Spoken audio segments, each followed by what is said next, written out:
Will Madam's testimony be her saving grace? Toni, I think the jig is up, Miss Girl.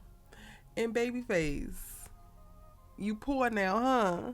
What's good, y'all? She gets this Erica Vane coming to you right here on Erica Vane TV with another All the Queens Men video. And in this one, I'm breaking down season 4, episode number 15.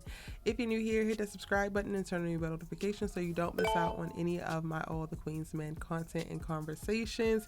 And y'all, quite a lot went down in this episode, and I'm not even gonna hold you. I accidentally deleted my breakdown first. I recorded this breakdown after I watched the episode, which is why this video was so late, because I don't even know how I deleted it, but I recorded it at 2 o'clock in the morning and I was giving it to y'all real rap raw, and now I'm basically having to repeat myself and I have way less energy, so y'all gonna bear with me because this episode was all over the place, including the damn editing mistake. What do you mean Midnight is in the club dancing on somebody, Renee comes in, interrupts, and Madam has to check Renee and get Renee thrown out, and then y'all go to another scene where all of the men are walking into the back door to get into the locker room, and Babyface is already there, and he's supposed to be the first one there.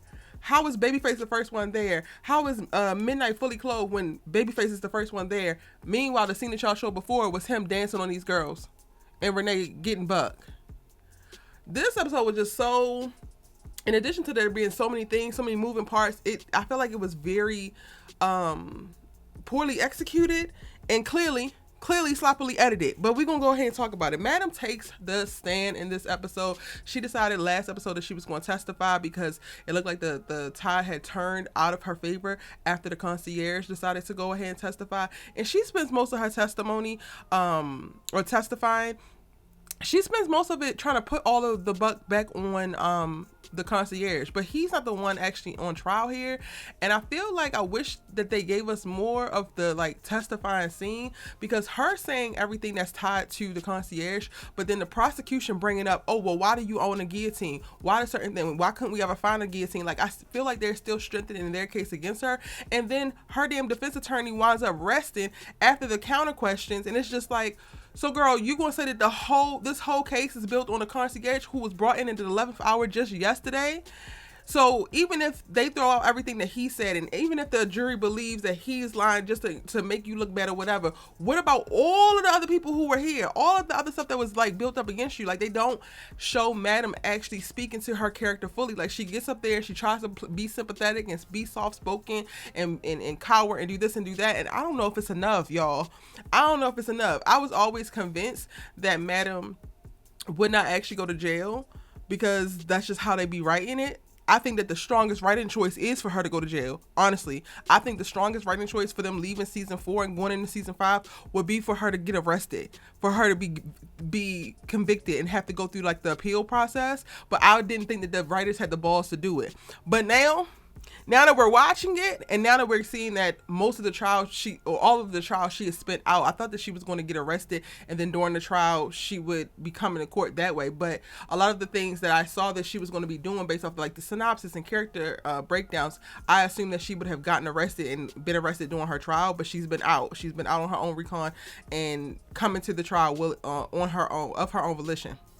So that's how all of the other things can happen in the mix. I would not be surprised, y'all, if they want to go ahead and swing for the fences, if they want to re-solidify this story, if they want to like double down and what All the Queens Men should actually be, they need to make Madam guilty, because her testimony, I don't think did a damn thing to help her out. I'm gonna be honest, just what they showed us and what they gave us to listen to. If I was a juror, it's still giving your asses guilty to me. Like, she's gonna have to kill every last one of them jurors. They're gonna have to start the whole trial. It's gonna have to be a mistrial. They're gonna start all over again. Now, anything could be coming down the pipe. We still have one more episode left, which is next week's episode, which is the season finale. But Madam's testimony did not do much of nothing. And then to add insult to injury, I know that the jurors don't come out into like the regular place, like the lobby of the courthouse or whatever. They go in special entrances and all of that. Cool. But Madam, you are pushing your attorney down the damn stairs and pushing his ass up against the wall, very threatening like. But you sat your ass up on that damn stand acting like you was this meek ass church mouse, and now you're getting active in the lobby. Which one is it? It don't feel real. It don't give real. But that's what happened. The only other things happening with Madam is, like I said, she winds up checking Renee and get Renee dragged out of Eden because she's wilding on Midnight later on in the episode. And then she takes a quick meeting with Babyface, who's coming to beg for money, claiming that him and Tandy then parted ways. And him and Tandy parting ways is Tandy throwing his ass out while having Quincy in there butterball naked, ready to hand over his stuff in this little dusty ass box. Take your raggedy ass duffel bag and go. Tandy, this is diabolical. This is diabolical. And the thing that I'm still waiting on, y'all, is the confirmation that Tandy actually knows that this is this man's biological son.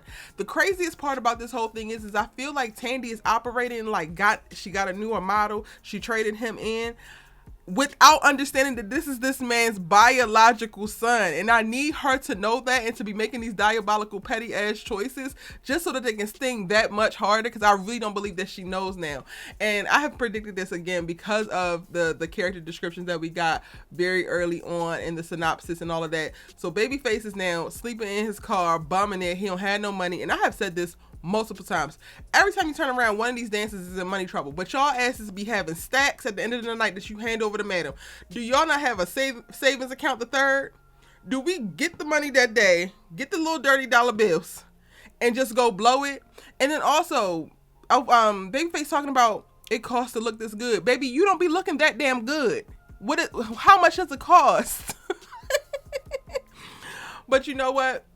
I'm not complaining. I'm just pointing it out because I am here for the downfall of Babyface. And if it means that he has to hit the damn streets and be homeless first before the complete and utter downfall, I'm totally here for it.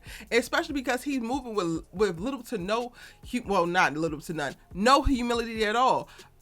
Trouble tried to offer her couch and he want to get all smart. I got heated seats. Don't worry, because Miss Tandy coming to get that car tomorrow. So you better enjoy the sleep tonight, because she coming to get that car tomorrow. Yeah.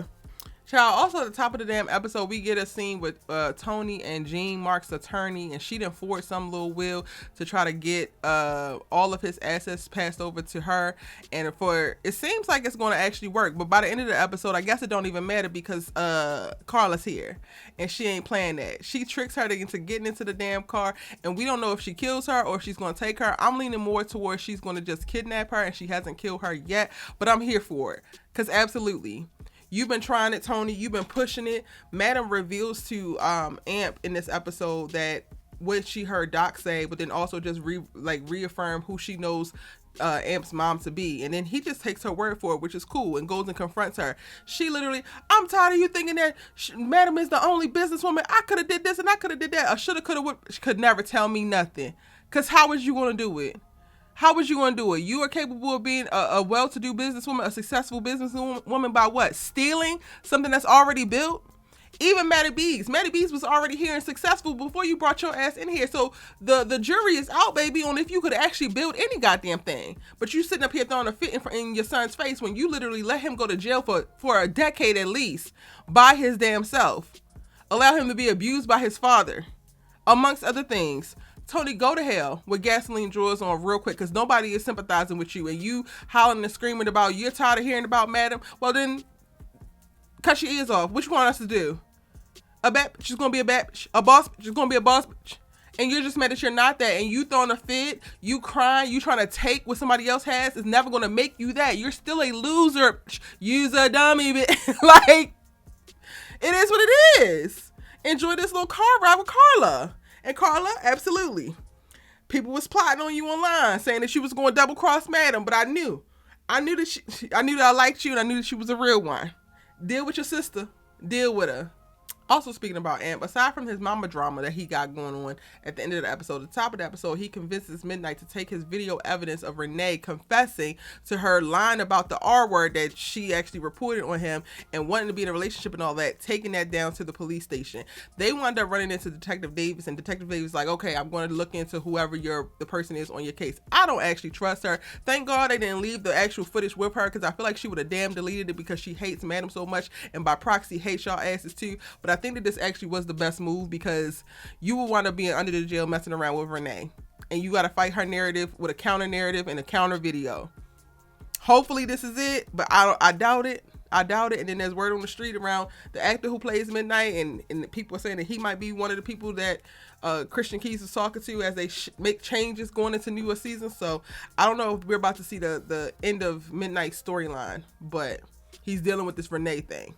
And then speaking about Detective Davis, in addition to taking this quick little meeting with Amp and Midnight, she also confirms, after pulling up some other little drug dealer, apparently Doc's drug dealer, she confirms that Doc is the one who actually drugged Naima, and then confirms it to her. Naima goes on a whole guerrilla warfare marketing mission about how much of a menace to society Doc is. She down at the park where he runs handing these out, and she's like, you know what, after Doc confronts her, she's like, don't even worry about it, because I'm finna take my ass down and eat it next. You think I'm scared of you, but I'm not. I done lost my job, I ain't got nothing else to lose, and I'm finna tell everybody because you're dangerous and you did that. I know that you did that. Stop lying to me. And I'm like, damn, Naima a little bit gangster. You gonna be gangster in your grave once you take that outside of Madam's establishment, but you gangster nonetheless. Respect, Miss Girl, respect. They have been dangling El Fuego's character for like the second half of this season. He ain't doing much of nothing. He gets another text message. He reveals the text message to Big D while they're in the damn weight run in the gym working out. Big D like, well, they sent it to you, they ain't sent it to me, so I ain't really worried about it. He gets so goddamn concerned that by the end of the episode we see him digging. I think that he's digging up these damn bodies. What are you gonna do with them, El Fuego? What are you gonna do with them? I need them to do more with him or move this storyline along with him a little bit faster, because this whole like constantly looking out for the damn drones and getting text messages by these people who are magically watching him and know certain things that he did. I know what you did last summer. I can't. It's a grave misuse of the actor who plays El Fuego and El Fuego as a character, because I love his character so much and they're doing absolutely nothing with him. And then another actor and character who they're doing a terrible disservice to is Dom. However, Candace gets to have a moment in this episode, or a few moments in various scenes in this episode, when we get the confirmation that she's pregnant because she takes a pregnancy test. One time in which Ant walks in on her, she got to hide it. And then the other time she's like practicing to reveal it to Ant, but then he comes in looking all sad after getting into an argument with his mama, and she doesn't reveal it because it's the poor timing. And I felt like these are like the two scenes where we get to see the actress who plays Dom, Candace, just play and shine. I feel like her writing is just so restrictive and so reductive, and like the Dom that we met in season 1 is nowhere to be found, and I really enjoyed watching these scenes with Dom in this episode. I don't want her to be pregnant, but I enjoyed the performances that we actually got. I enjoyed the erraticism of like figuring out, oh wow, I actually am pregnant. I don't know if I'm excited, I don't know if I'm sad, I don't know if I'm frustrated, I don't know if I'm happy, all this anxiety, what I'm gonna do now, who's the dad. Like, you got to see so many different ranges of emotions, and I just really enjoyed the performance of it all.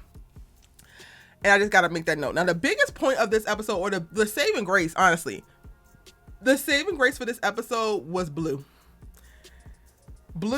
taking Dr. Cabrera's life. I knew it had to be done. I didn't know it had to happen so soon. I knew it had to be done, but I didn't think that Blue was going to be the one that was going to wind up having to do it.